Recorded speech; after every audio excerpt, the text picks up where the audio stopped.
لو شفتك بتحطي بيض على القرنبيط تاني هعضك يا فوزية. تعالوا النهاردة نعمل مع بعض القرنبيط الكريسبي سوبر قرمشة.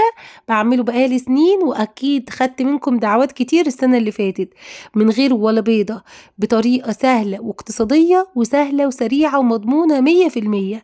وكمان بقى هعمل لكم في غدانا النهاردة شوية بقى عصير رمان فريش من اللي قلبك يحبهم، زي بتاع العصير بالظبط. بس قبل ما نبدأ كده صلوا على النبي. اللهم صل وسلم وبارك على سيدنا محمد وعلى آله وصحبه وسلم. حطي بقى اللايك لاختك حورية ويلا نقول بسم الله. في الاول بقى كده جايبين معانا ايه؟ جايبين رمان. الرمان ده كده جايباه ب15 جنيه، شكله مش ولا بد لكن من جوه احمر وتحفه.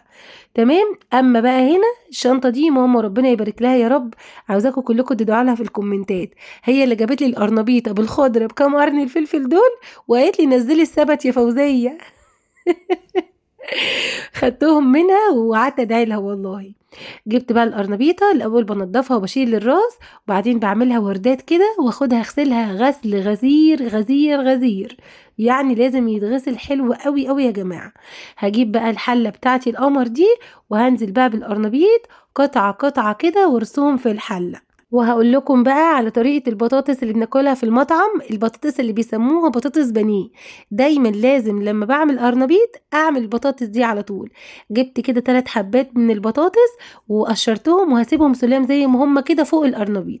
وهنزل بقى بشوية ملح حلوين، ملح القرنبيط كويس علشان من جوه كده ما يكونش مايع. وانزلي بقى عليه بالميه المغليه او ميه بارده من الحنفيه، مفيش مشكله خالص. المهم ان الميه ما تغطيش وش القرنبيط، تبقى قبل الوردات كده بالظبط او قبل الزهره نفسها. اقفلي بقى الحله يا ست الكل وارفعيها على النار 7 دقايق بالظبط زي سليق المكرونه، ما بتاخدش وقت خالص. خلي بالكوا ما تهريش القرنبيط وما تخلوش مستوي سوا 100%، خليه نص سوا. هنا كده القرنبيط بتاعي بقى بعد ما استوى اللهم بارك، هنطلعه بالراحه كده واحده واحده ونطلع البطاطس، وهوريكم بقى هنعمل تتبيله رهيبه. تعالوا واحنا بنطلع القرنبيط والبطاطس اقول لكم ان انا جايبه لكم النهارده تطبيق حلو قوي. التطبيق ده بتنزليه مره واحده بس بالنت، ده لو حابه تعملي مشروع وانت قاعده في بيتك ممتاز ممتاز ممتاز ومكسر الدنيا.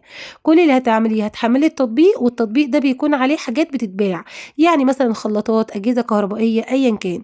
بتختاري مثلا منتج، انا مثلا اخترت الخلاط.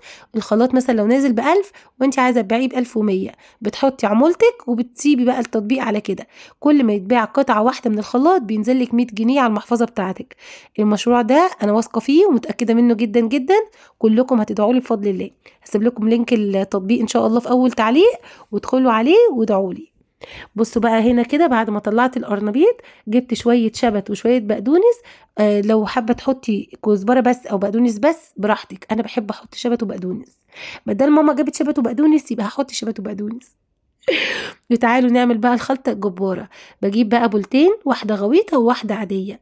بحط كوبايتين دقيق هنا وكوبايتين دقيق هنا، وبعدين بقى ببدأ أتبل هنا وهنا زي بعض. يعني معايا معلقة ملح نصها هنا وهنا، والفلفل برضو نفس الحكاية. معايا توابل فراخ وما تضحكوش عليا لازم احط على القرنبيط توابل فراخ. بحط كمان بيكنج باودر، وبحط كركم، وطبعا بابريكا وكمون. خلاص كده يعني ملح وفلفل بابريكا وكمون وتوابل فراخ، وطبعا اساس البيكنج باودر. هقلب بقى البولتين مع بعض كده. الاولى اللي هي اللي مش غويطه دي هسيبها زي ما هي كده جافه يعني، اما التانية الغويطه هزودها ميه شويه شويه لحد ما تبقى معانا قوام كده زي قوام الكريب.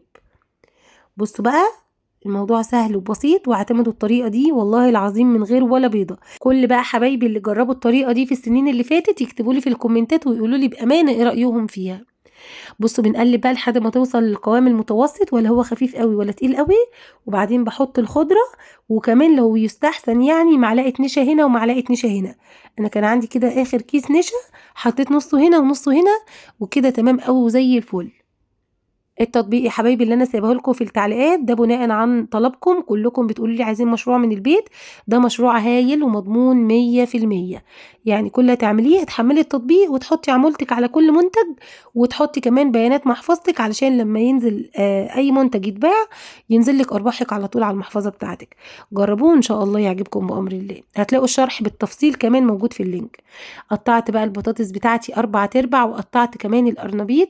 في ناس بتحبه يكون قطع قطع صغيرة وفي ناس بتحبه يكون قطع كبيرة، أنا باحبه يكون وسط يعني مش كده ولا كده. هناخد بقى القرنبيط بتاعنا ننزل الأول في الخليط السائل ونصفيه كويس أوي بشوكة وبعدين ننزل على طول في الدقيق. لو حسيتي إن الخليط خفيف زوديه معلقة دقيق، حسيتي تقيل زوديه شوية مَيّة.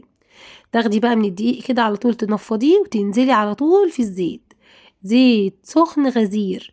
وأول ما تحطي القرنبيط اوعي توطي النار ولا تسمعي الكلام اللي بيقولك وطي النار، لو وطيتي النار على القرنبيط هيطرى منك ومش هيكون أحسن حاجة. صلوا بقى بينا على النبي كده في الكومنتات بسرعة، يلا كلنا نصلي على النبي صلى الله عليه وسلم. بصوا بقى هاحطه بعد ما انزل بيه في الزيت، ما اقلبهوش خالص غير لما يتشمع بالشكل ده. بصوا بقى ما شاء الله، شايفين اللون دهبي ازاي؟ حاسين بالقرمشه؟ اكيد القرمشه واضحه قوي في الصوره. اللهم بارك، تجنن. هسيبه بقى شويه كده لحد ما يتحمص خالص، وده كده كانت النتيجه، لون دهبي مقرمش وكريسبي والطعم بقى خطير، لازم تجربوه. هنا بقى حطيت البطاطس بنفس الطريقة. البطاطس تقدري تقطعيها صوابع كده زي ما انا عاملاها او تقطعيها طرنشات براحتك، بس نصيحتي ما تقطعهاش قبل ما تسلقيها، لان لو قطعتيها قبل ما تسلقيها بتتهري وبتشرب ميه وما بتكونش حلوه وبتتكسر. فانا بحب كده اسلقها سليمه. برضو اعملها بنفس الطريقه كده وعلى الزيت على طول، وبرضو الزيت لازم يكون غزير. ونفس فكرة القرنبيط برضو ما تقلبهاش غير لما تتحمص معاكي وتكون كريسبي بالشكل القمر ده. شايفين بقى شكلها يفتح النفس. عايزه اقولك لو بقت معاكي شويه خلطه لتاني يوم اوعي ترميهم، شيليهم واعملي الوصفه دي تاني يوم كده بتكون حلوه قوي، خطير. اما بقى هنا جيت للفلفل، والحركه دي كانت حركه ماما ربنا يمسها بالخير. تاخدي بقى الفلفل وتعمليه بالخلطه وتنزلي بيه في الدقيق وتقليه هو كمان يبقى كريسبي بالشكل ده. يا خبر ابيض يا ولاد يجنن. اللهم بارك. خلصنا كده القرنبيط بتاعنا، تعالوا بقى نعمل الرمان.